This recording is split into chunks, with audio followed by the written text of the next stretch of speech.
With Final Fantasy Tactics Ivalice Chronicles just around the corner, I thought it would be a good idea if I made a comprehensive job tier list and broad guide for all of the newcomers that I sincerely hope that this entry is going to bring to this masterpiece of a game. In this video, I intend to accomplish two things. I intend to rate, in my opinion, the power level of all 20 job classes in this game. So I'm going to put them here on a tier list to give you, again, my opinion of which classes are the strongest and which classes are the weakest in this game. And while I am talking about them as I'm putting them on the tier list, I'm going to give you information about their stats, which is to say their stat multipliers, what their, raw stats are on the battlefield, as well as their stat growths, which is to say how much stats permanently go into your character when you level up under that job. I will talk about what their abilities do,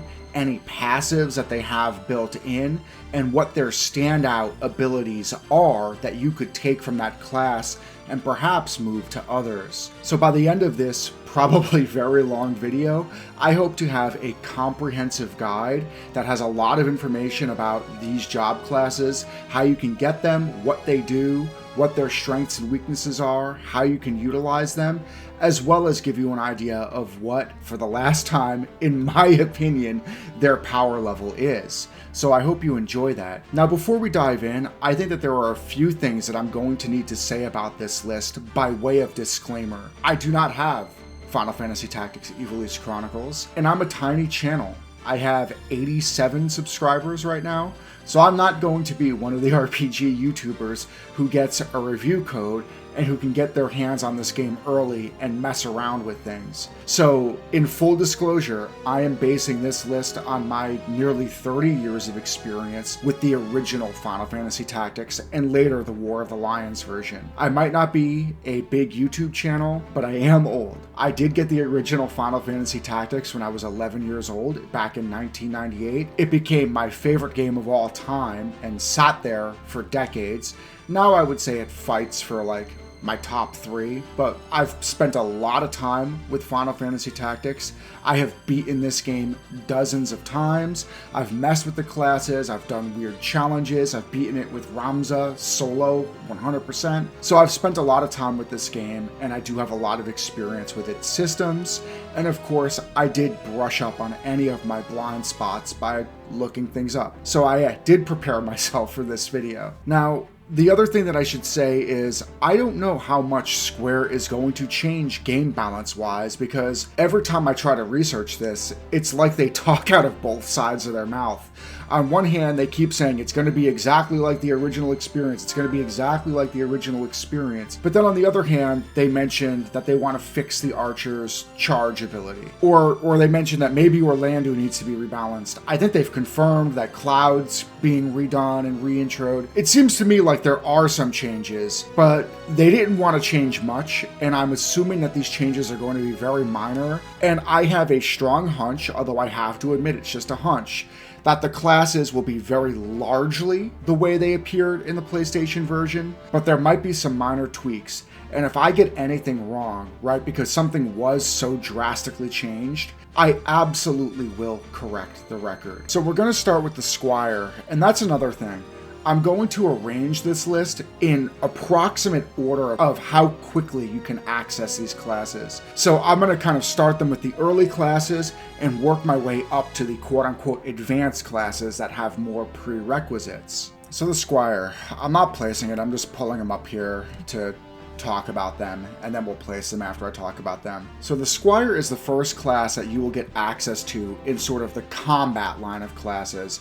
In the early game, you start off with the Squire and the Chemist, and they each open up the branches to the physical frontline oriented classes that come through the Squire, and the more magical and support oriented classes that come from the Chemist. And the Squire is, frankly, a very weak class. I am aware of the controversy that Titanium Legman got himself into when he placed the Squire in the D tier, with his, some of his fans saying, "Are you crazy? They have focus. It's an amazing self buff that is amazing for farming JP, and they have the JPF passive, which is arguably the most important passive in the game." And those people are right, but that does not make the Squire a good class. The Squire is an awful class, and I should say this here now.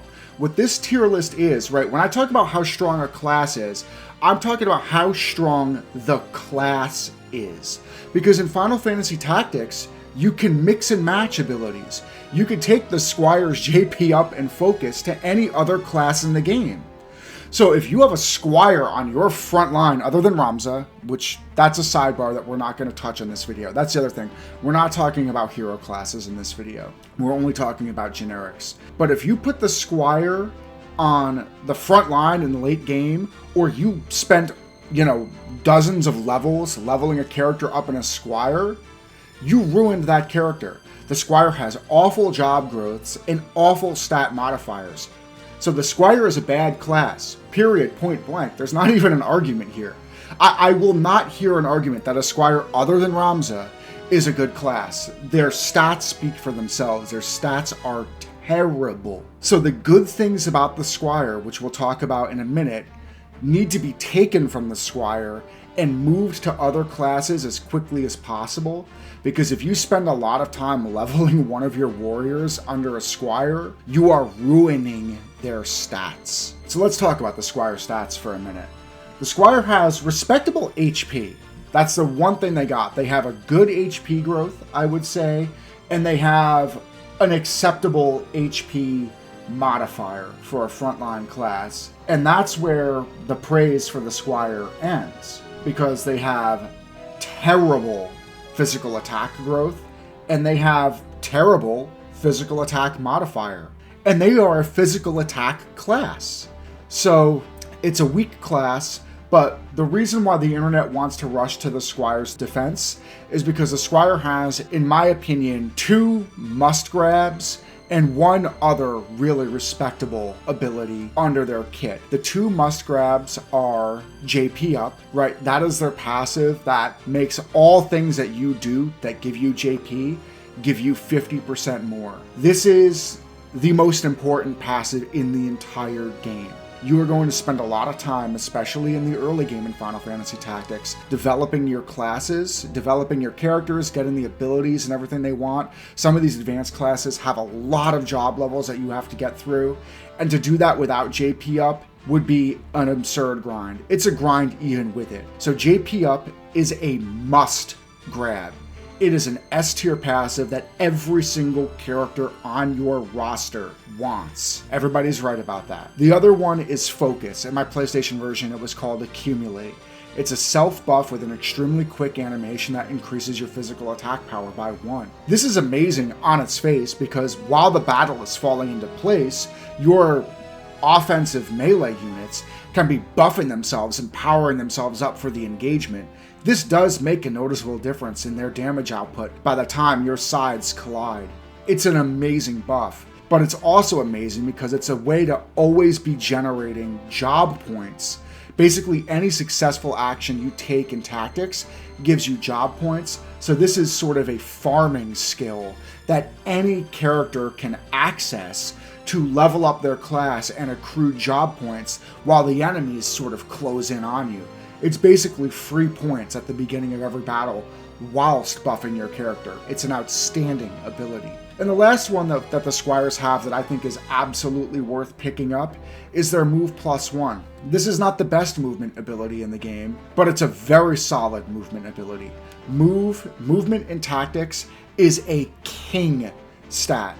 Mobility is extremely important in this game, and anything that you can do to improve the mobility of your characters is a very important thing to do. And I should say, the last thing that I want to say to the Squire's praise is they do have 4 move, which every class in this game either has 3 move or 4 move, and 3 jump or 4 jump.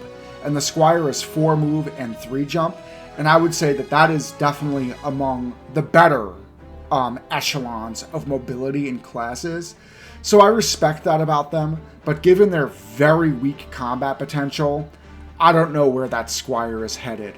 So for me, because of the fact that this is a melee class with okay gear options and terrible stats and no abilities that are going to really make them powerhouses on the battlefield, the Squire is a D tier class. You want to take the key abilities from the Squire and move them somewhere else as quickly as you can. The other starter class in Final Fantasy Tactics is the Chemist.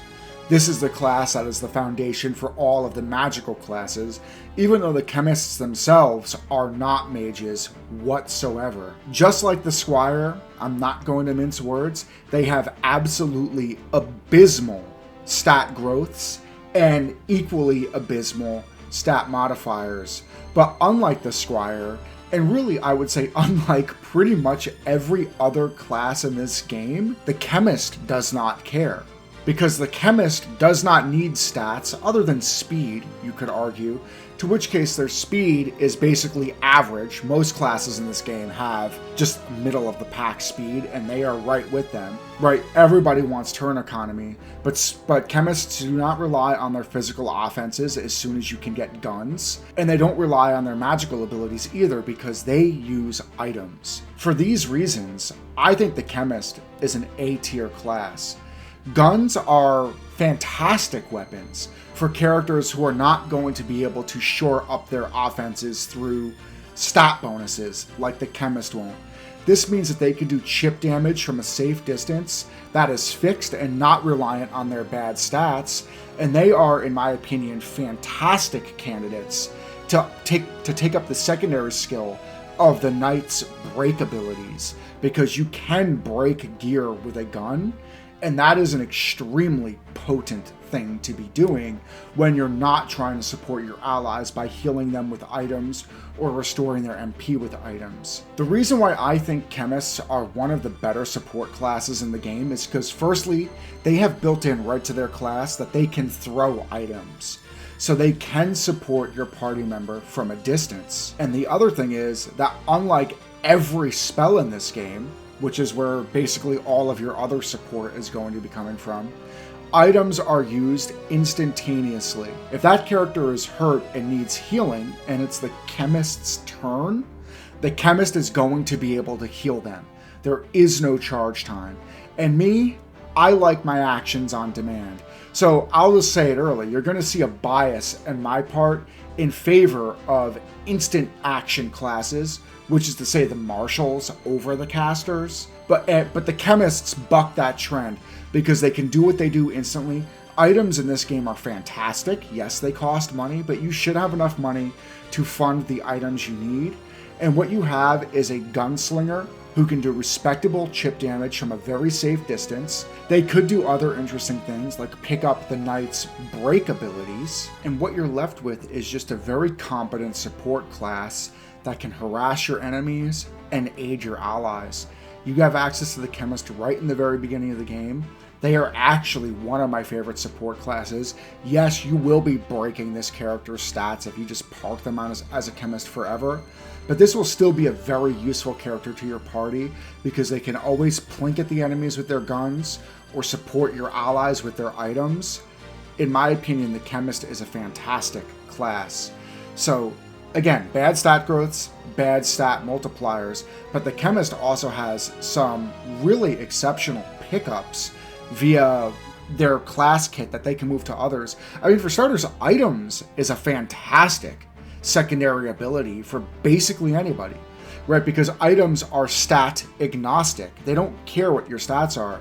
So your monk or your knight or your ninja or your black mage who maybe needs to refill their mana, item is always a consideration for their secondary ability. You give them a bag of support tricks.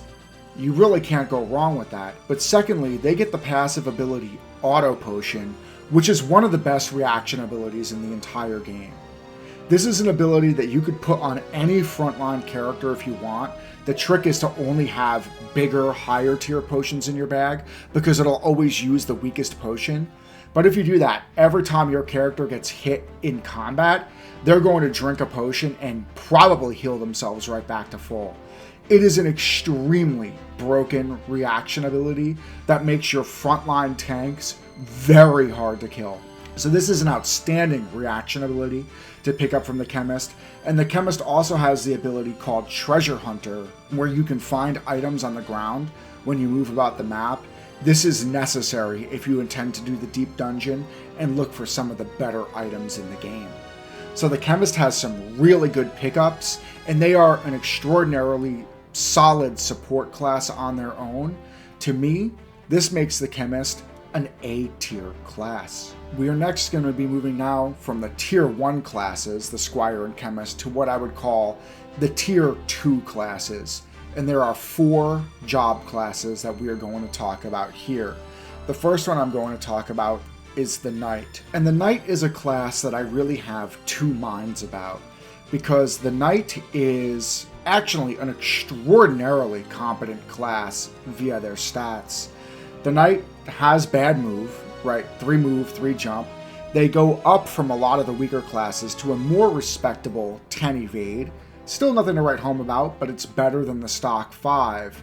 But the reason why Knights are a very good class, in my opinion, it comes down to their stats and their equipment. Knights have almost top tier hit point gain. They have, for all intents and purposes, top tier physical attack gain. And they have amazing hit point and physical attack multipliers that come along for the ride. And add to that the fact that they can equip shields, heavy armor, and knight swords, the best weapons in the entire game. And what you have is a frontline juggernaut with a lot of HP, both from their natural bulk and their gear, a sword and a shield, giving them a respectable block chance, and the HP to take a hit even if they don't block. These guys have an amazing frontline chassis. I'm not as warm about their break abilities. I just talked about how much I like their break abilities on a ranged attacker like a Chemist, who might not have anything else to do on their turn.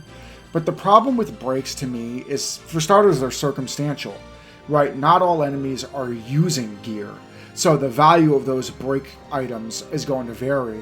And not all enemies are very reliant on their gear for, say, their offensive output. Secondly, these abilities are not super reliable. In my opinion, randomness is the enemy of optimization. And when I am taking a turn, I want my turn to land and do a thing. I will also mention in my game that I have a bias in this game against status ailments and debilitating, because Final Fantasy Tactics, in my many playthroughs of experience with this game, is a very volatile game, especially once you get into the mid-game and beyond, which is to say that when units mix, things go down quickly, and you can very easily tool your units to drop enemies in a single attack, or 2 if not. So in other words, dead is the best status condition you can inflict on an enemy, and break is going to do less optimal damage and just chip at an enemy's gear. Breaking their armor could effectively do a lot of damage, but when you're adding the miss rates and other things, I'm not really sold on their Arts of War for my frontliners. I think it's a subpar ability, to be honest. But when Knights have such good stats, they even have above average magical ability for physical units. It's still not great, don't get me wrong. You do not want your Knight to be a spellcaster. But what your Knight is a frontline juggernaut who you can put another secondary ability that you might want on them, such as throw, or, any other sort of support abilities that they can do while they're getting their way into combat. And you just have a solid chassis for a frontliner. So excellent stats, mediocre abilities. This is, I would say, a B-tier class. Some standouts for the Knight to me are their equipped swords and equipped shields. I already said swords are the best weapons in the game in Final Fantasy Tactics. There are some really outstanding weapon options vis-a-vis swords. So there are a lot of characters, such as a ninja, that might want swords as the passive to access those weapons. And then there's equipped shields, which is a fantastic option, especially for support units and casters who probably have an open hand. This will greatly help bolster their otherwise paltry survivability. So you have some decent abilities to pick up, and a very strong frontline chassis with great frontline stat growths and multipliers, the Knight sits to me as a solid B tier class. Next we have the Archers, and guys, I'm not going to mince words. The Archers are bad. The Archers have a handful of problems. First of all, their aim or charge abilities, if you will, in my opinion, are very unreliable. The big advantage to martial characters in Final Fantasy Tactics is, or ought be, that they take their actions immediately. Right? If I want to sit and charge something, I should be sitting and charging a spell that's going to do a lot more damage to probably a lot more targets than the Archer's aim ability. Not to mention it can lock on. Now, the developers said that they want to fix this ability. I don't know what that means. If that means that it's going to be a faster charge time, if it means that it's going to have better range, or if it can lock on targets. So maybe my opinion with the Archers will change.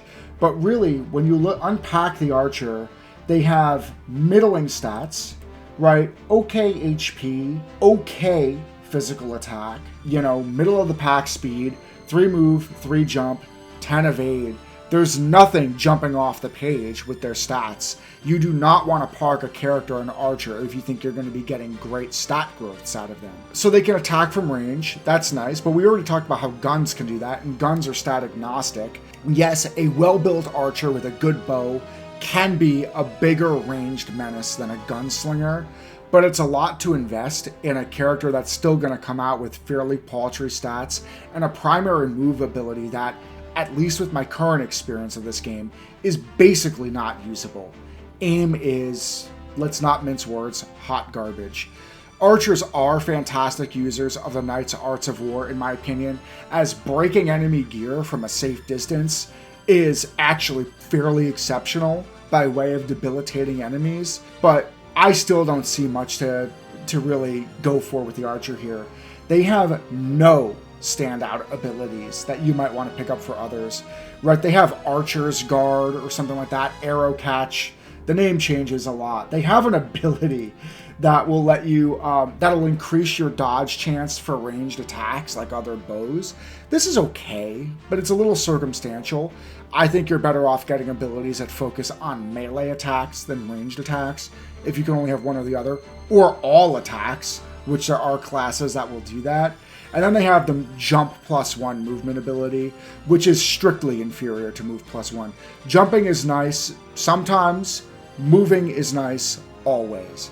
So when you can only pick one or the other, you're looking for move, not jump. And if you're looking for jump, you are looking for some other movement ability tricks in this game that we will be talking about through some other classes that are a lot better than Jump +1. So the Archer is a D tier class. Their stats aren't great, and their abilities aren't great either. Range damage, there are other ways to get ranged damage from substantially stronger classes on both the physical and magical side of the aisle that I don't see why I would ever want to bring an Archer into my late game party. Next we talk about the Wizard. The Wizard is an outstanding class. I'm sorry, the Black Mage. That was my PS1 brain talking. The Black Mage is an outstanding class. They have stat growths that you would expect, right? They have weaker hit points, they have very weak physical attack, but they have outstanding MP growth.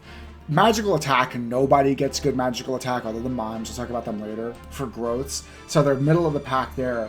But where the Black Mage really shines is they have a whopping 150% magical attack multiplier. This is by far the highest magical attack multiplier out of any class in the game, and basically every spell user or most classes in this tree rely on their MA to help either benefit the potency or power of their abilities and or the chance for those abilities to land for things like status debuffs or buffs for that matter. That all relies on faith and MA. There's some exceptions. I'm being broad here. This is a beginner's guide. So MA is an extremely important stat for all casters, and Black Mages have by far the highest MA. What this means, in my opinion, is that these guys right here are the best magical chassis in the game. You want somebody to use time magic better than anybody else? You want a black mage. You want somebody who can use white magic better than anybody else? You want to park that on a black mage. You want to mess around with the mystic's abilities, the mediator or orator's abilities, right? Geomancy, the samurai abilities, Yado, right? These are your guys who are going to be able to pull that out and do more damage with it summoning. So, needless to say, I think the Black Mage is an outstanding class. I do not think that they are an S tier class. I think that they are top of A tier as an extremely powerful magic using chassis. I don't put them in S tier because I believe that the Black Mage does have some profound weaknesses. Magic needs to be charged. And this means that there's delay that happens when you're casting magic. And black magic, by the way, can have friendly fire. So if you're not careful and you target an enemy who walks up next to an ally, you might end up zapping your ally along with the enemy. And that's not good given the amount of damage that the black mage can do. When you're charging, you're very vulnerable to attacks. You can't dodge attacks. And black mage's defenses are abysmal. So this is a very squishy unit. They only have 3 move, 3 jump, and 5 evasion. They have no built-in mobility or survival tools to speak of. And so to me, this class has a lot of weaknesses. And to be honest, these are weaknesses that basically all mages have. And they can be shored up through careful positioning and optimization. But there are some battles with archers and flying units that can just close the gap on your black mage and tear them apart. And to me, these are profound weaknesses. The S tier classes that I'm going to be talking about just do not have these weaknesses. So they are top of A tier. If you really like magic, these guys will be your huckleberry. Black mages have, aside from their spells, right? You want to pick up Flare and all of the elemental magics and wreak havoc if you really want a black mage. I'm not going to unpack every, usable ability every class has. I'll only call out standouts where those should sit. Pick up your spells. But their standouts that you might be looking at for other characters are Arcane Strength. This is just a passive that improves magical potency. You want to use a summoner, a white mage, right? You want to mess around with other magic dealing classes, maybe even a dancer or something like that. Arcane Strength is an ability that is going to power those up. It is an outstanding passive for those who really want to lean into magical potency. And I would say that their reaction ability, Counter Magic, is decent. You get hit with a spell, you fire back a spell.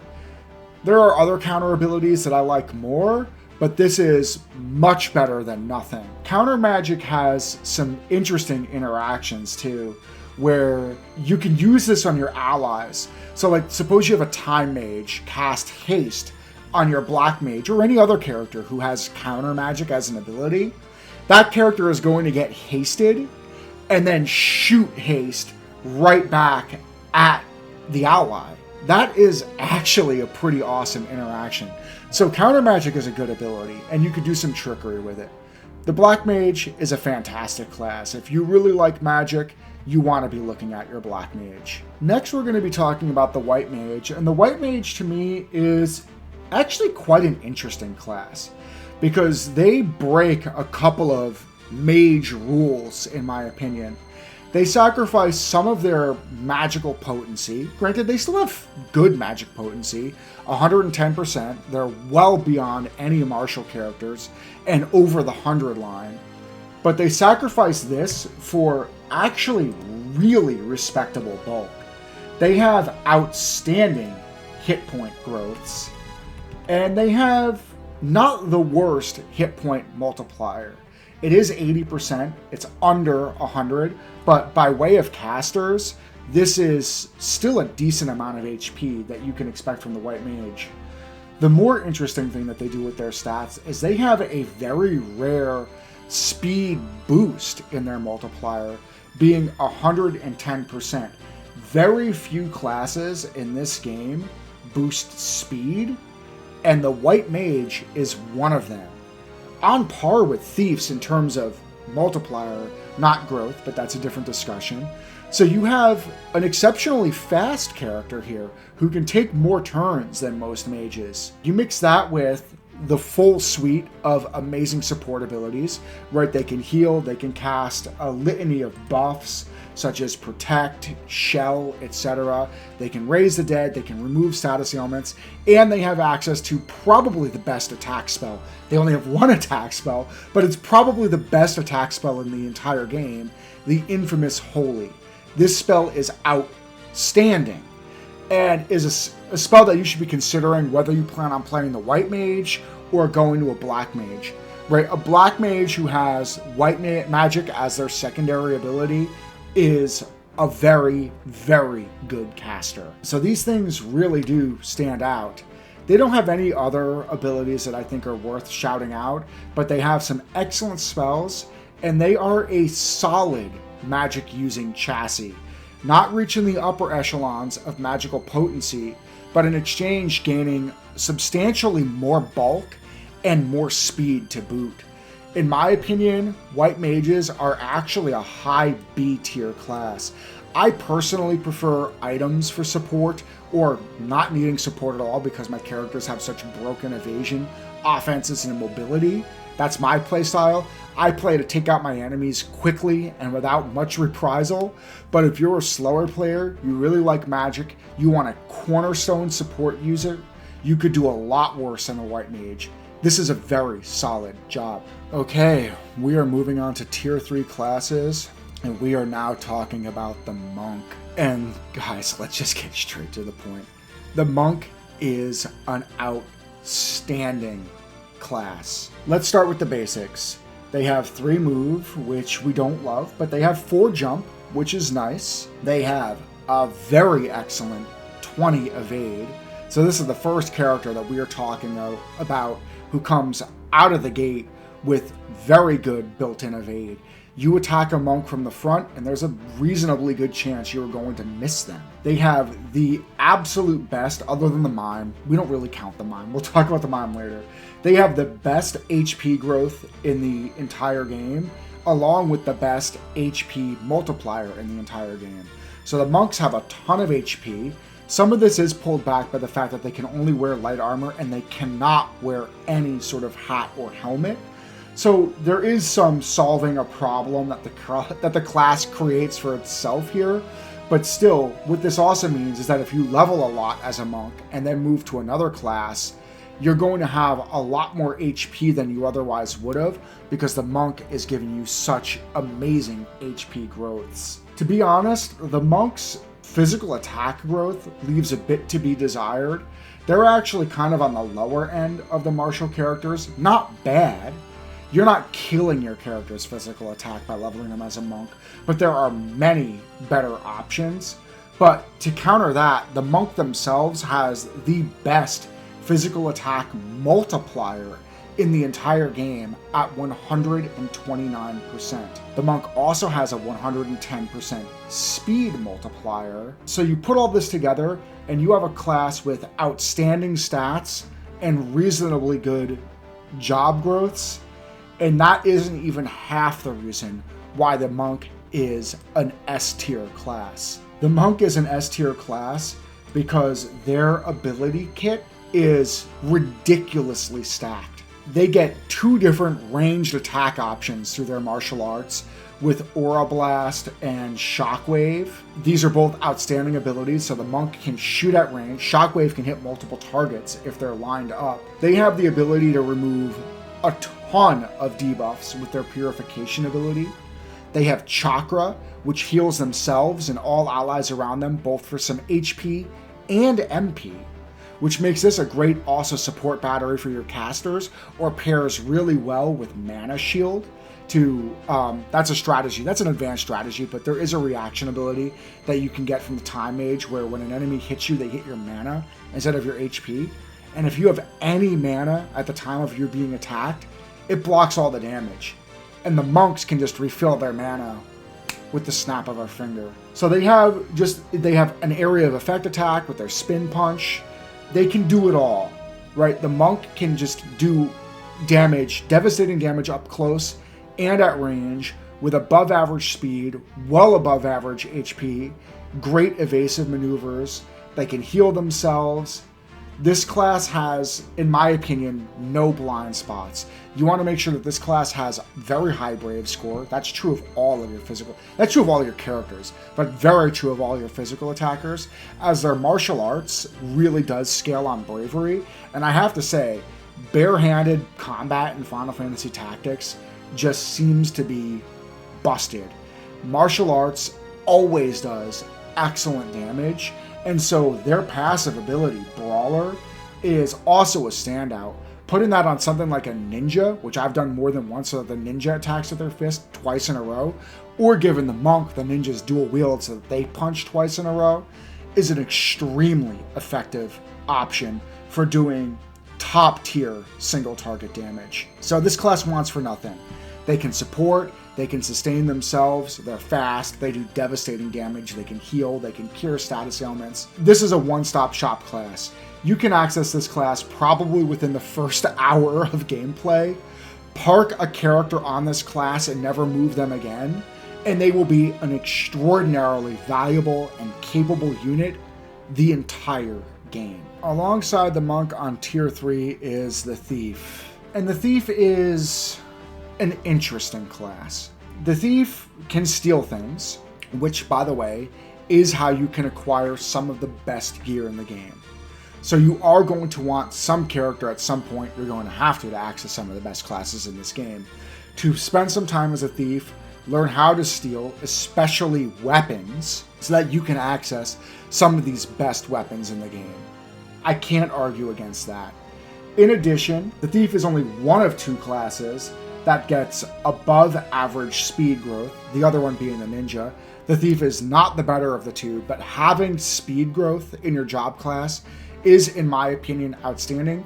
I would probably argue that speed is the most important attribute in the game, and it is the only attribute that absolutely everybody could use more of. The thief is a class that you don't totally regret leveling your way through.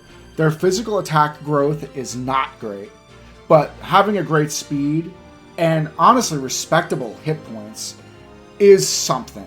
You could do a lot worse than leveling a character a few levels through Thief. In addition, the Thief has, in my opinion, the best movement ability in the game, probably, that you are going to be able to access early, that being Move Plus 2. This is an outstanding movement ability to pick up, especially for your frontliners, to give them advanced mobility so that they can position and do their thing. So the Thief has some really important pickups with Move Plus 2, Steel Weapon. Poach is also a way to access some rare and unique items as a passive, so I would even call Poach a standout ability as well. But the Thief themselves, how do they perform as a combatant? It's not great. They use knives, they don't have a ton of offense, they have good speed, although not the best speed, they have excellent mobility, they have great evasion, it has to be said, but still, there is another unit that, in my opinion, outclasses the Thief in every single way. So if you really want to do Thief things, the Thief is not the best chassis to do them with. So to me, the Thief is more of a class that you're going to want most of your characters to stop at along the way, at least for Move Plus 2, and for probably one of your characters to pick up a couple of steal abilities.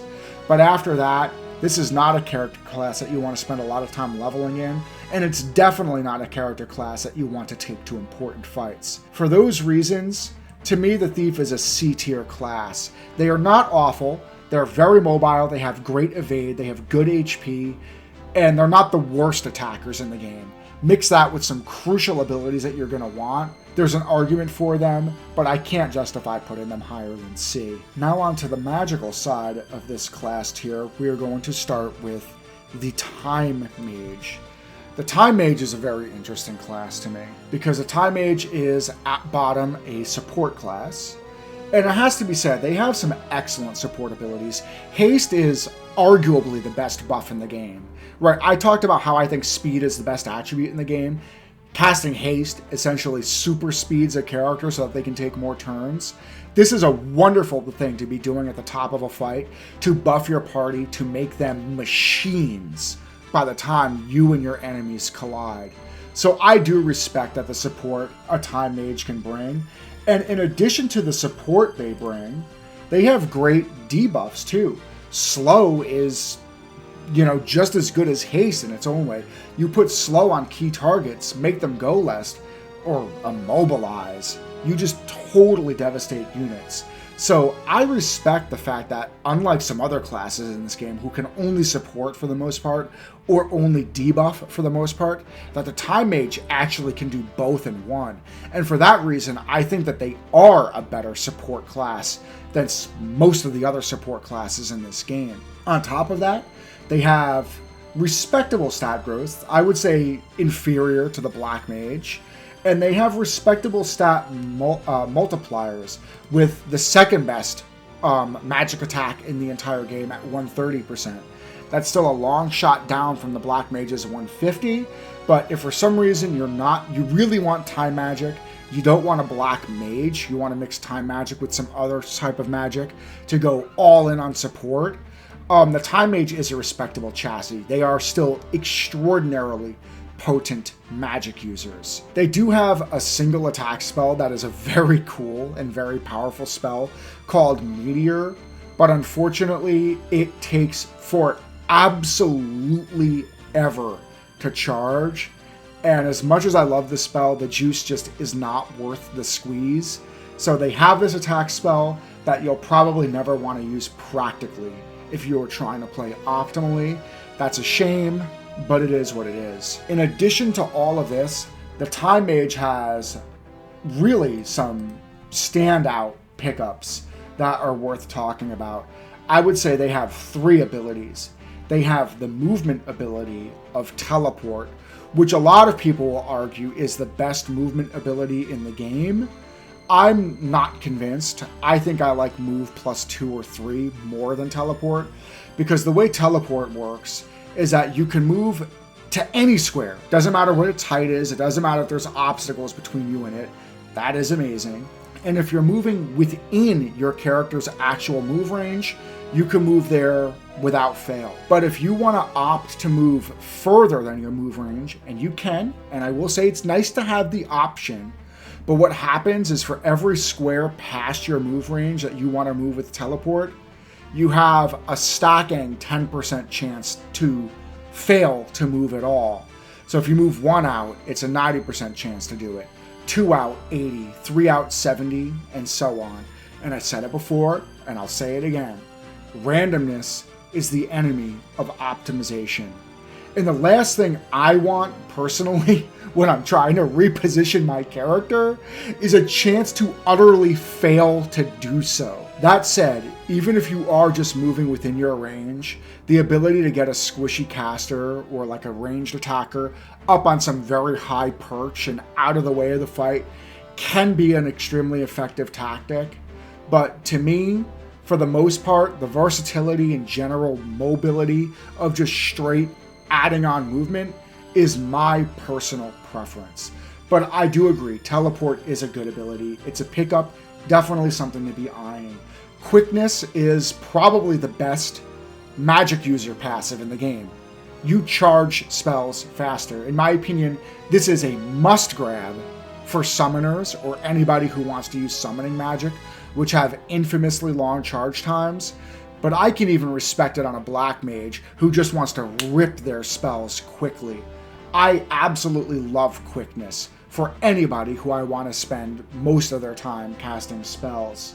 And I already mentioned it before that they have Mana Shield, which is one of the better reaction abilities in the game, right? An enemy attacks you, you just have your MP take the hit for you. For physical, for physical characters who all have some MP, most of whom are not using any of it, this is just free hits that they can take. And if they have some other ability to easily recharge their MP, they become almost impossible to kill. So the Time Mage does have some standout pickups. Still, when you put all this together, you have a chassis that, in my opinion, is strictly inferior to the Black Mage. And they have some useful abilities, but I think that their abilities are probably better off served on another class. And I kind of waffle between low B and high C with the Time Mage because it's very rare that I ever keep a character on this class. There's just other better classes for better growths and multipliers. So while the Time Mage is a stop that I think most Magic users are going to really want to hit along their journey, I don't think it's a stop that they want to make their final destination. And for those reasons, I would call the Time Mage a high C class. Coming up next is the Mystic, or the Oracle, if you're old like me. So the Oracle. So this is a class built entirely around debilitating your enemies. They can blind them, steal NP, lower their faith, turn them into a zombie, turn them to stone, all magics like that.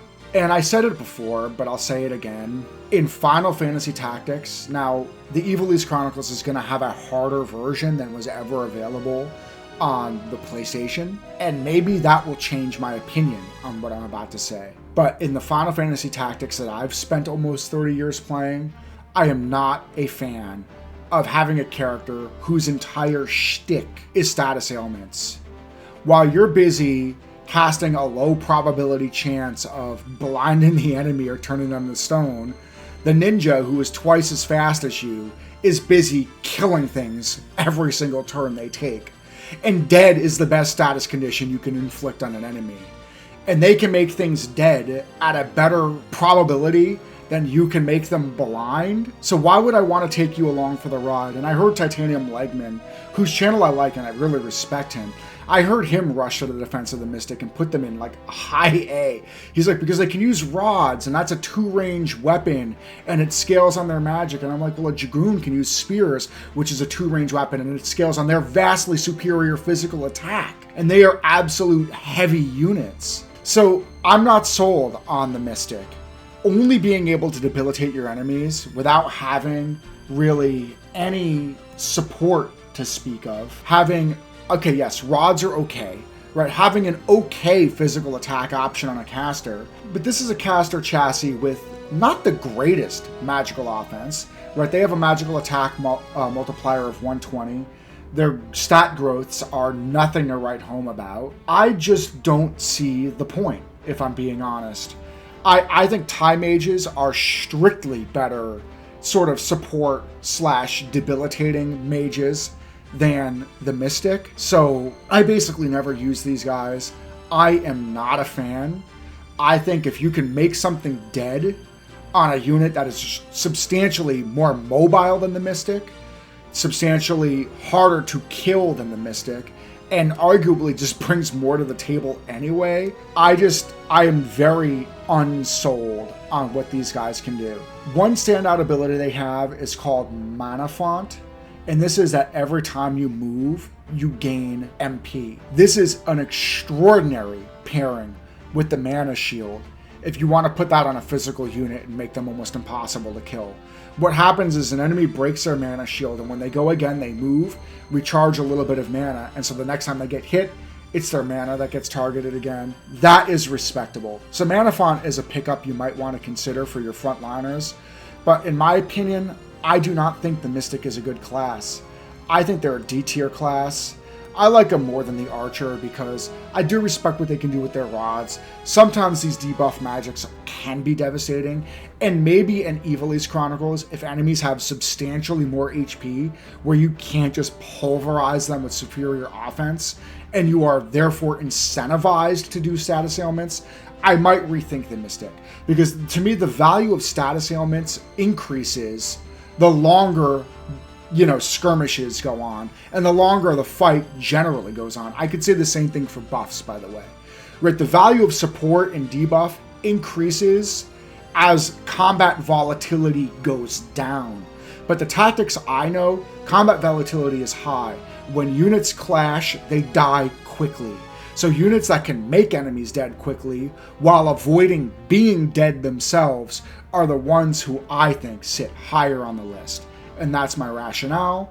Maybe I just started a riot take it up with me in the comments. Alright, we are moving on to tier 4, and up first is the Dragoon, who is thematically my favorite class in the entire game. If you want to learn a little something about me personally, my favorite archetype in most video games are spear wielders. Dragoon was my first class in Final Fantasy XIV, A Realm Reborn. I love the thematics, a character that can jump really high with a spear and heavy armor, devastating attacks, etc., etc. And I have to say, the Dragoon has stat growths and multipliers in almost all of the right places. They are extraordinarily tanky with excellent HP growths, excellent physical attack growths, and the same thing with excellent HP and physical attack multipliers. They are abysmal magic users, but they don't care. That was never their intent. My biggest problem with the Dragoon is that they don't have any built-in speed benefits. And that is a little troubling to me personally, because the Dragoon really relies on speed to execute their jump attacks quickly. If you've never tried it, getting a really fast Dragoon, or making a ninja equip spears and have jumps, for example, it's surprisingly effective. You get jump 8 on both horizontal and vertical on an extraordinarily fast character, and you have these very quick execute, extremely long range, devastating attacks. Jump, kind of like the Archer's Aim, does have that wait time problem, although unlike the Archer's Aim and casters, you're not a sitting duck while you're waiting. You're actually completely safe. That is a benefit, in my opinion. But when you can execute it quickly, I've seen it in action, I've used it in action. Look it up, there are people who have done videos on it. It's surprising, and it's really potent. But I gotta say, it takes a lot of optimization, planning, etc. to make their jump usable without just completely whiffing. So that's a rigmarole. Other than that, they use spears. They're the only spear user in the game, and spears, in my opinion, are excellent weapons. They can attack 2 squares out rather than 1, which makes them impervious to most forms of counterattack. That alone is excellent. They also get better height reach when attacking enemies that are on 3 platforms above them, so it gives them a bit more flexibility there as well. You mix all of this with the fact that they are heavily armored, and you have a unit that is very hard to kill. In my opinion, when I think about, they're very similar to the Knight as chassis. They have almost exactly the same stats when it comes to their combat stats. I personally probably like Jump a bit more than the Arts of War, but I would say it's kind of a mix mash. You mix that with the fact that the Dragoon has some noteworthy pickups, right? They've got Dragonheart, which casts re-raise on them when they get hit. So the Dragoon has a built-in auto-raise ability, which is honestly really good. That makes them really hard to put down, or anybody who might use that. And if you really did want a character that can jump anywhere, the Dragoon has that. They have a movement ability called Ignore Elevation, that you can jump 15 squares up to that pillar if it's next to you, if you really want it. To be honest, I never messed with this much, but it is one of the best ways to get to high ground in the game if you want it. I think if that is what you're looking for, Teleport is just a better option though, so it's outclassed. What you're left with is a solid frontliner who's heavy, very strong, excellent weapon and gear choices. They can equip shields, they're hard to hit, they have 3 movement, 4 jump, so they're decently mobile for a heavy frontliner. I would probably put them just ahead of Knights. They're very similar to Knights, right? If you're just looking for a sturdy, heavy chassis, and then you're going to build some other kind of ability into them, the Dragoon's a decent pick. There are other classes who I think can wreak havoc better than them, faster than them, etc. But this is not a bad class. It's a solid class. Coming up next is the Geomancer, and the Geomancer is a very unique class, I would say. I would say the Geomancer is the closest thing Final Fantasy Tactics has to a strict all-rounder. They have, honestly, extraordinary stat growths, kind of across the board. They have very good HP growths. They have respectably good MP growths. They have better than average physical attack growths. And then on their multipliers, they have above average hit points. They have normal speed, above average physical attack, and above average magical attack. And they're the only kind of martial class in the game that does go over 100 with their magical attack. So if you are really insistent on a character who is both good with a sword and good with a spell, this is probably the class you want to be looking at. The Geomancers have the ability to equip swords and shields, which is an excellent item array for them. They wear clothes and hats, which is fine.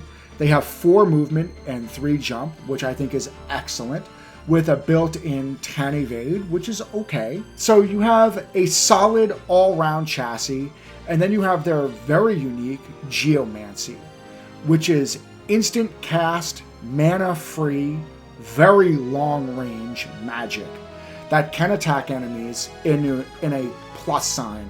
So it's a 5-target enemy. The target and then 1 square adjacent to that target. So it's splash damage. The damage of these spells is frankly not excellent.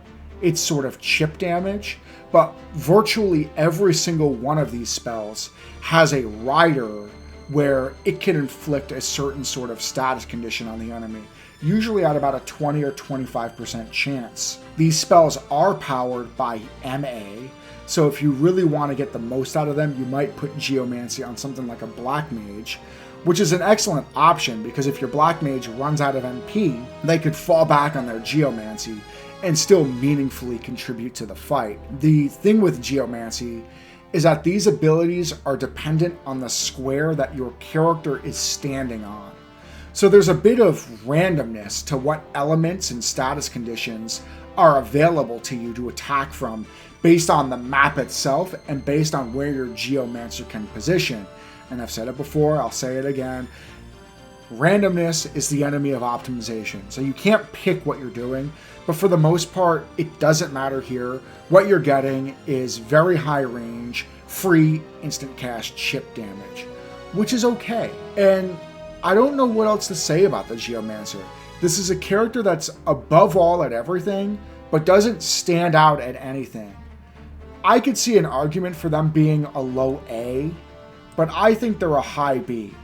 This is a very solid class. They have decent gear, and they can do it all, and you could put basically any secondary ability on them you want, and they're going to be reasonably competent at it. So this is not your specialist, this is your all-rounder, if that's what you really want. But you don't regret stopping here along the way because their their ability growths are very respectable. So yeah, the Geomancer is a good class. They do have some standout pickups. They have the passive attack boost, which just straight increases your character's attack power. This is an amazing option for a character like a knight, a dragoon, a samurai, a ninja, a monk. I would say for many of them, there are better options, but this is up there. And I would say that their counter ability, Nature's Wrath, where they fire back Geomancy as a counterattack, is actually pretty good, especially if you end up getting one of those status ailment riders on top of it. This is your solid all-rounder. I respect them even if I don't totally love them. Coming in on the magical side of the ledger is the Summoner. And the Summoner is a very interesting class. They are internally polarizing, in my opinion. And I would say that's in part because the Summoner is a class with profound strengths and profound weaknesses. So they have your standard 3 move, 3 jump, 5 evade, right? Low mobility, squishy caster. On top of that, they have some of the worst HP growth and stat modifiers in the entire game. So you think your other mages are squishy? The Summoner is squishier still. They have a very rare speed penalty on their multiplier as well.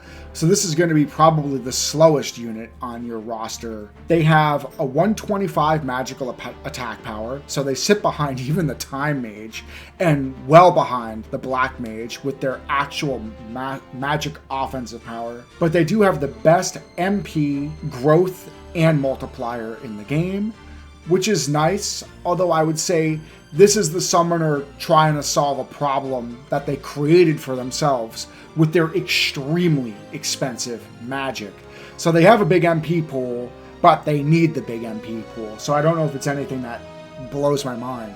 So I won't mince words. The summoner's stats suck. Their multipliers aren't great, and you don't want to level up with them either because their growth rates are pretty bad too. So what's good about the summoners?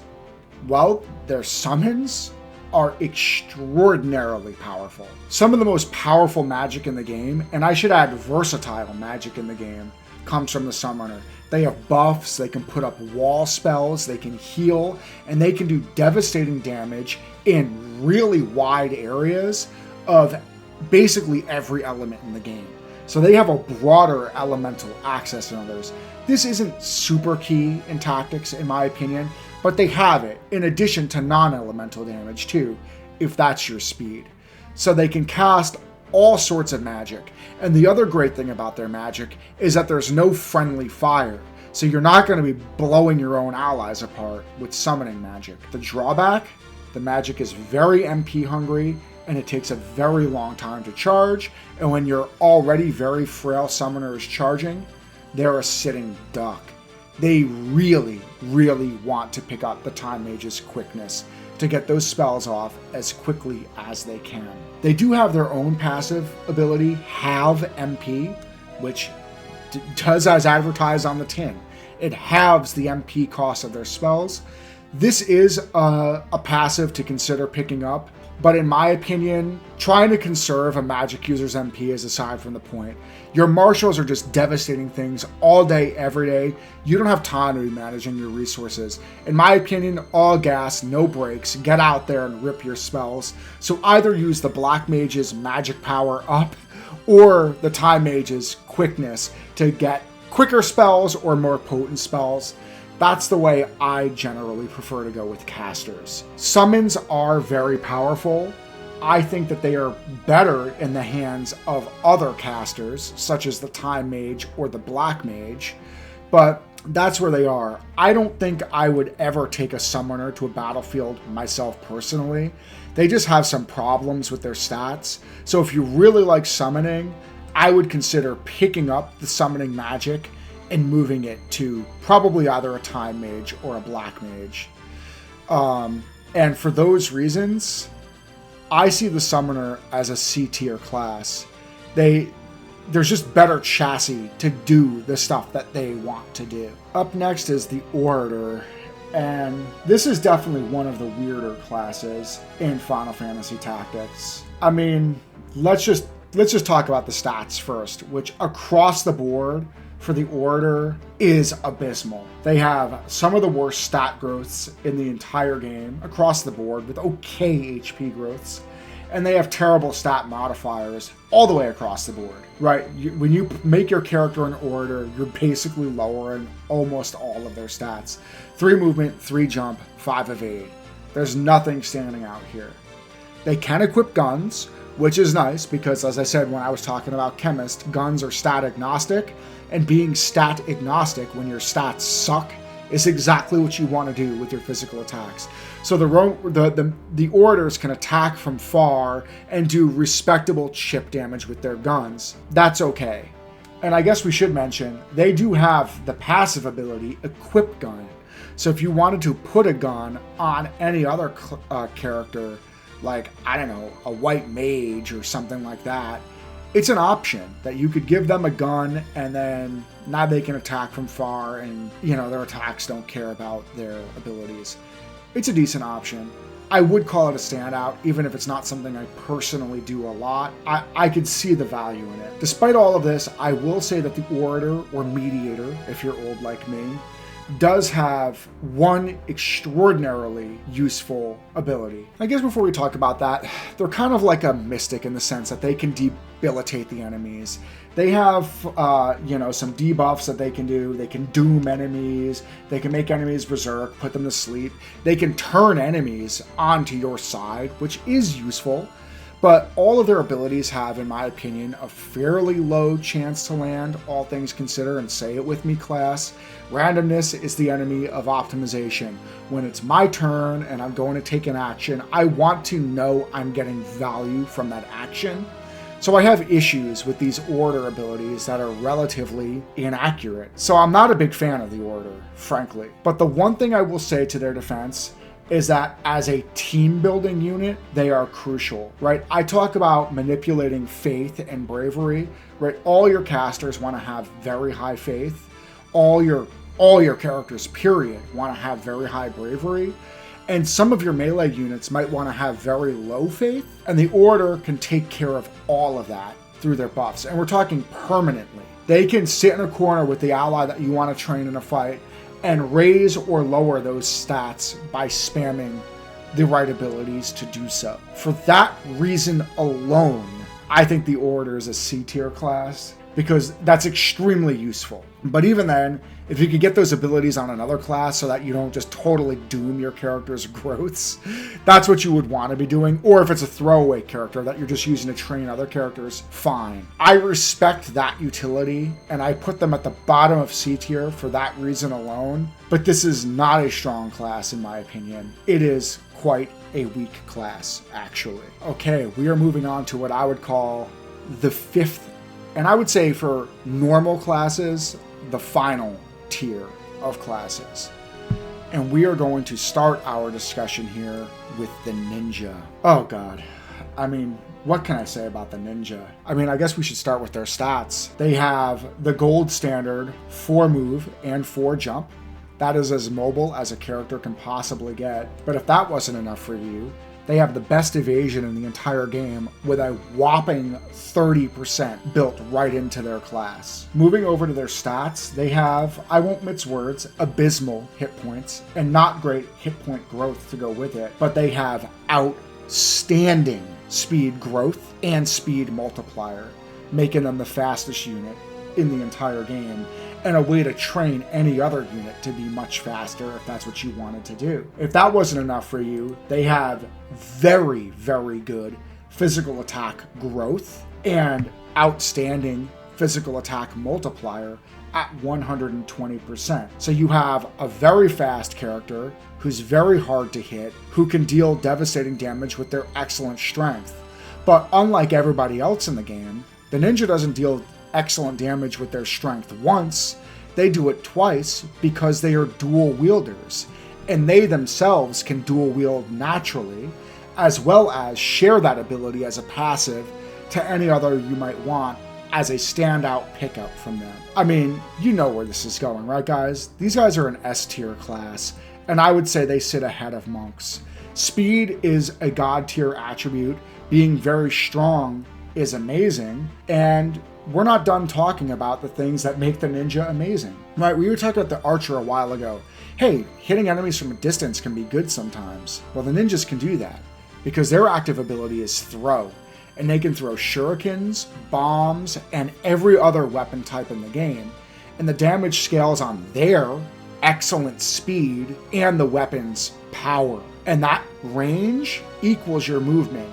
And it is not hard to get a Ninja with something like 7 or 8 movement if you optimize for it. So you can be attacking enemies from an extraordinarily safe distance with devastating effect via their throw skill. But then when you want to close the gap and hit them with your dual wield ability, you can put down almost anything you attack in a single dual wield salvo. The Ninja is an outstanding class. They have low HP, but they are so hard to hit and so mobile and can attack from that far if they need to, that they can compensate for this weakness with those strengths. And if you want to make them even much harder to hit, they have, in my opinion, one of the best reaction abilities in the entire game called Reflexes, which straight doubles your evasion rate. So even before you put on gear to optimize for it, you can make a Ninja who has a 60% chance to evade attacks. This is just an outstanding character class that you can use to wreak havoc on foes, or just share those reflexes and dual wield abilities to a different martial character to similar devastating effect. This is by far my favorite class. It's the class that I've used the most on most of my playthroughs. When I was a kid, I was obsessed with ninjas. So I just accidentally found my way as a kid through my ninja obsession, using them a lot. But as I grew up, I realized their stats are completely busted and what they can do is amazing. This is, in my opinion, for general all intents and purposes, the best class in the game. There is a class that I think is better, but there's an asterisk there that we will be talking about kind of soon. But for especially a first-time player, you want to pick up a character that can just do extraordinary things on the battlefield without you even having to have deep understanding of the game's mechanics. The ninja will be your huckleberry. This is an excellent job class. All right, coming in next is the samurai. The samurai, in my opinion, is a very interesting class. It's a very versatile class, but I'm getting ahead of myself. Let's start and talk about their stats. And I gotta say, the samurai's stats are also weird. They have 3 move and 3 jump, which is not great, right? They have 20 evade, which is quite great. So you have a slow but reasonably hard to hit unit coming down the battlefield. They can wear heavy armor, and they're going to need it because they have awful hit points. They have bad hit point growth, and they have terrible hit point modifier. So heavy armor can help compensate for that weakness, and indeed it is a weakness for this slower, less evasive ninja who can, the ninja can rely on their range, mobility, and evade to keep themselves alive. I don't think the samurai can. They have to rely on their heavy armor, but we're getting ahead of ourselves. The samurai's physical attack growth is okay, but not great. It's kind of like middle of the pack by way of martial characters. But their physical attack multiplier is outstanding at 128%. It's falling just short of the monk, but ahead of the other gold standards like the ninja, the dragoon, and the knight. So they have great physical attack multiplier, but not great growth. And to be honest with you, I kind of prefer growth over multiplier at this point. So I think the ninja has it better than the samurai in terms of strength, if I'm being totally honest. Then we can talk about the samurai's abilities, which is called Iado. That's what the kids call it. Back in my day, it was called draw out. They draw out the soul of a katana to do some kind of instant cast, area of effect ability, no friendly fire. This is nice. But there's 2 problems with Iado, in my opinion. The first problem, and I would say the bigger of the 2 problems, is that every time you do this, you have a chance of breaking the sword. For swords that you can stock up at the shop, this isn't the hugest deal. It can be expensive, but it's not the hugest deal. The problem is that there are a number of katanas in this game with some outstanding abilities that can be accessed here that you cannot stock up at the shop. So you are playing Russian roulette when you draw the soul out to pull out those abilities, some of which are outstanding support buffs for your party, but if you break that sword, you lost that sword for the rest of your playthrough. That's not a gamble I personally like. Randomness is the enemy of optimization. So I'm going to pull out a buff or a powerful area of effect attack and then maybe lose my access to that ability or that excellent weapon that I might have been using for the rest of my playthrough. I am not a fan. They still have some good ones that they can do on swords that you can stockpile, so it's still okay. But that's only the first problem. The second problem is that these abilities scale off of your magical attack power, of which the samurai's is not great. It's not as bad as other martial classes, to be fair. They are above average by that way, but they're still well under average. They're even under 100%. So in other words, the best katana soul draw outer is, you guessed it, the black mage. And to me, that's kind of a bummer. So yeah, I don't know what to do with the samurai because they are a very versatile unit. They can hit a lot of things around them. They are strong. They're heavy enough thanks to their heavy armor, but they're not exceptionally fast. They're not specialists, but they can do a lot with their katana. To me, with all of these drawbacks, I'm not the biggest fan. I think the samurai probably sits here at a low B. You can make a versatile, competent frontliner out of a samurai, but I think that you can make a more versatile, more competent frontliner out of any of these other frontliners that are ahead of them. Like, I think the Geomancer would be better drawing out the soul of a katana than a samurai. In fact, Geomancer might be a good go-to because they do have a respectable magic attack stat.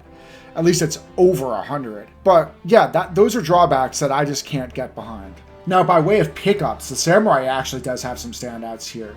They have, it used to be called Blade Grasp. It's now called Shira Hidori, which is probably the best reaction ability in the entire game. I think Square said they're going to fix it so that you can't catch bullets anymore and arrows with it. But even still, this ability basically turns your bravery score, which you can make really high with optimization, into your evade percentage on any weapon attack. That is unreal good. Depending on how hard they nerf it, I might think that the ninja's reflexes are better. The ninja's reflexes were always excellent, and that kind of fell under the radar because in the old version, Blade Grasp or Shira Hidori was better, but this is still definitely a reaction ability that you should be eyeing for your frontliners. And we'll see where the chips fall with the Ivalice Chronicles, how hard, if at all, they ended up nerfing that. If it's anywhere near the power that it was in the original, that ability alone justifies basically every character in the game venturing to Samurai at some point, picking that up, and becoming almost impossible to hit. It's insane. They also have the ability called, I think, Two-Hand, where you can wield a weapon with both hands and just increase the damage with it. Frankly, it is not better than dual wield. If you have a dual wield option, right, you want to be a knight wielding 2 knight swords, right, you want to be a ninja wielding 2 anything, you want to be a monk punching something twice, that's the best game in town by way of doing devastating physical attack power. But if you're a Dragoon who can't dual wield, if you're a samurai who actually could, right, if you're somebody who couldn't dual wield and you want to get more damage out of your weapon, it's a good option, even though it's outclassed. And yeah, I think that's all I've got to say about the samurai. They're a versatile unit. They're okay. They don't, in my opinion, they don't excel at anything. And that's kind of a problem. And I honestly think the ninja outclasses them handily. And so that's where they fall. Okay. The final class that I would say on the quote-unquote tier 5 is the calculator. I'm sorry, that's my old brain. The Arithmetician for you youngins. This class is weird. What if I told you that, you know, like they break so many rules of this game. A lot of magic in this game can be accessed by them just by having ever learned it. So like, unlike other classes where if you want to use white magic, you have to tool that as your secondary ability, they go, no, we just have to have learned that spell at some point ever. Give me holy, give me flare, give me a handful of heals, give me some time magic, give me, you know, a bunch of black magics, and then, you know, whatever. Now I can cast those spells instantly for free, and if I'm patient and want to spend enough time surveying the board, I can quite possibly hit every single enemy on the board with that spell on a single cast. When I said that I beat the game by playing it with Ramza solo, this was the class that I did it with, where I would park Ramza in the corner of the map and just blast enemies to ribbon using the power of mathematics. This class has some of the worst stats in the entire game. They have abysmal stat growths, very bad hit points, very bad physical attack. They have terrible multipliers, HP of 50% speed penalty. Okay, 3 move, 3 jump, 5 evade. So you don't want to play as an arithmetician ever. This is not a good chassis. This is an awful chassis. You want to learn all of their mathematical abilities and then put it on anything else. But probably put it on a black mage or a time mage or, again, anything, a geomancer, a ninja if you want to be fast. Like, right, put it on something else and then just, you know, pick up the right spells and win the game. It's not a class I would recommend for first timers who are trying to experience this game. This is a class that you play if you just want to abuse the game. So I've messed with it. And again, I don't know if I want to call them an S tier class because for starters, they are a pain in the butt to access. There's a lot of classes you have to level up how to access them. And they're a terrible chassis. You want to pick up their abilities and then put it on something else. But then again, their abilities are so broken that even if you didn't do that, you still just win the game. So I guess I'm going to call them a low S tier class because I don't know what else to do with them. They're a broken class. I do not recommend them for a first time player. I think they'll ruin your experience. They're not like dumb good in the way a ninja is, where you still feel like you're playing the game.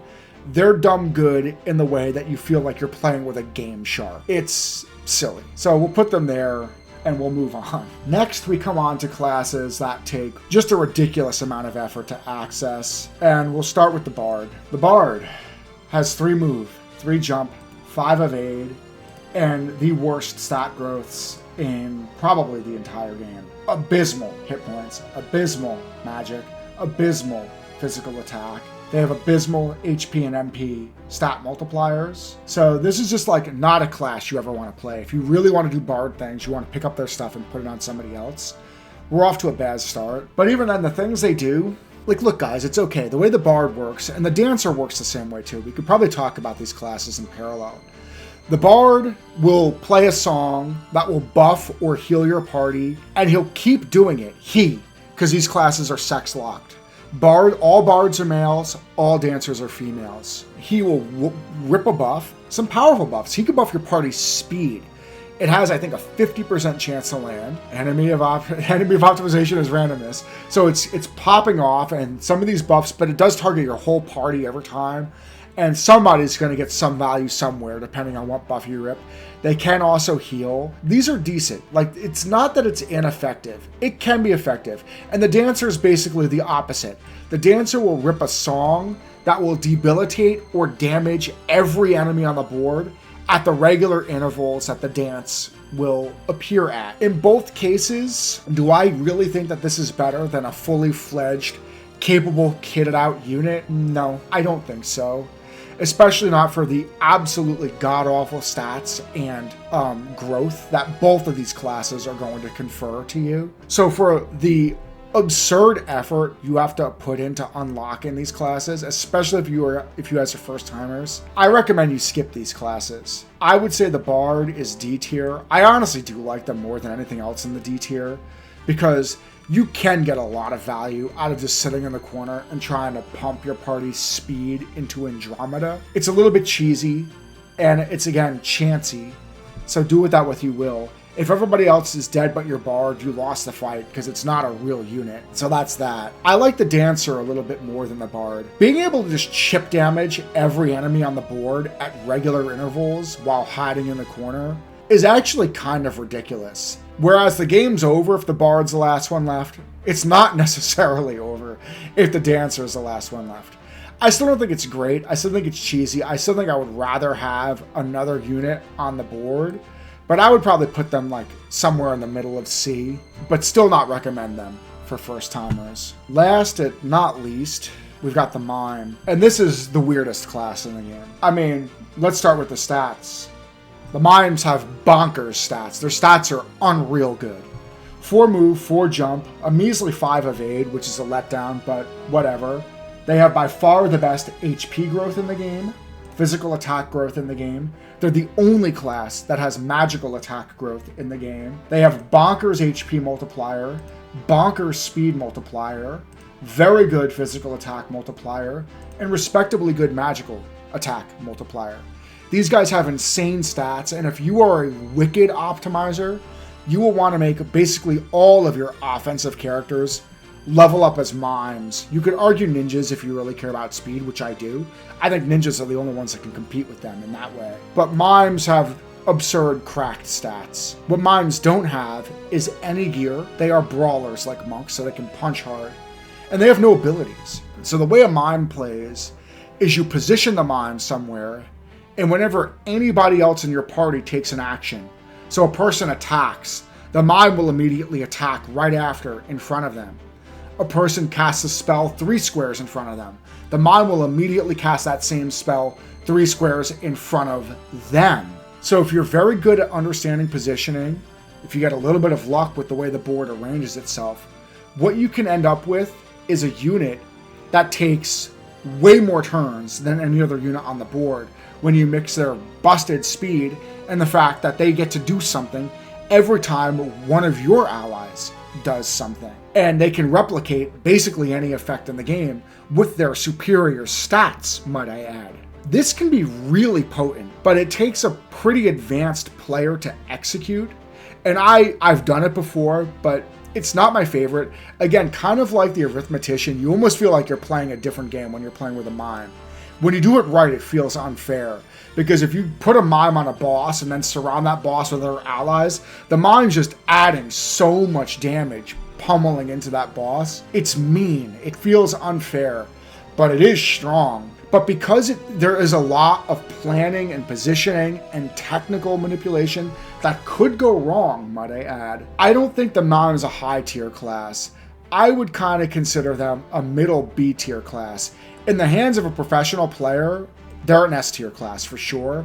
But I think for anybody else, they're a B tier class. In like the last several classes I talked about, the Mime, the Dancer, the Bard, and the Arithmetician, I honestly do not recommend a first-time player messes with those classes. There are a lot of work to unlock, firstly, and secondly, they're either not great, like the Bard or the Dancer, or they kind of break the game in the case of the Mime or the Arithmetician. So that's it, guys. That's my tier list. Again, I know that this tier list, I'm putting this out before the Ivalice Chronicles came out, based on my, 25 years of knowledge with the original games. That might sound like a dumb move, but I thought I wanted to put a guide in the hands of newcomers, or just people who maybe played it before but didn't really understand this job system very well. I wanted to put a guide and tier list in your hands. There's going to be bookmarks for everything so you can review and refer back to this easily. I think that this should hold up pretty well, but if it doesn't, I will update things, I will revise things. If it's wildly off, I'll remove this video.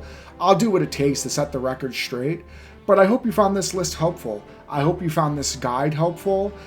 This information is definitely accurate to the original PS1 game, which in 90% of their moods, Square said that's what this is going to match up to. So I hope this is helpful. I don't know when I'm going to actually get a chance to play Final Fantasy Tactics Ivalice Chronicles, let alone dig into it and its systems. I've had a very busy month. It's an absurdly stacked month with releases, so I'm trying to get through games as quickly as I can to talk about them for you guys. But here's my, in advanced class guide and tier list. I hope you found this helpful. I'm Nick BRPG. I talk about all things RPG, with JRPGs being my favorite. If you like this video, consider giving me a like and a subscribe. I love doing tier lists, I love doing power rankings, but I also review games, I also do story analysis. I try to do all things when it comes to RPGs. So thank you for stopping by, and I'll catch you in the next one.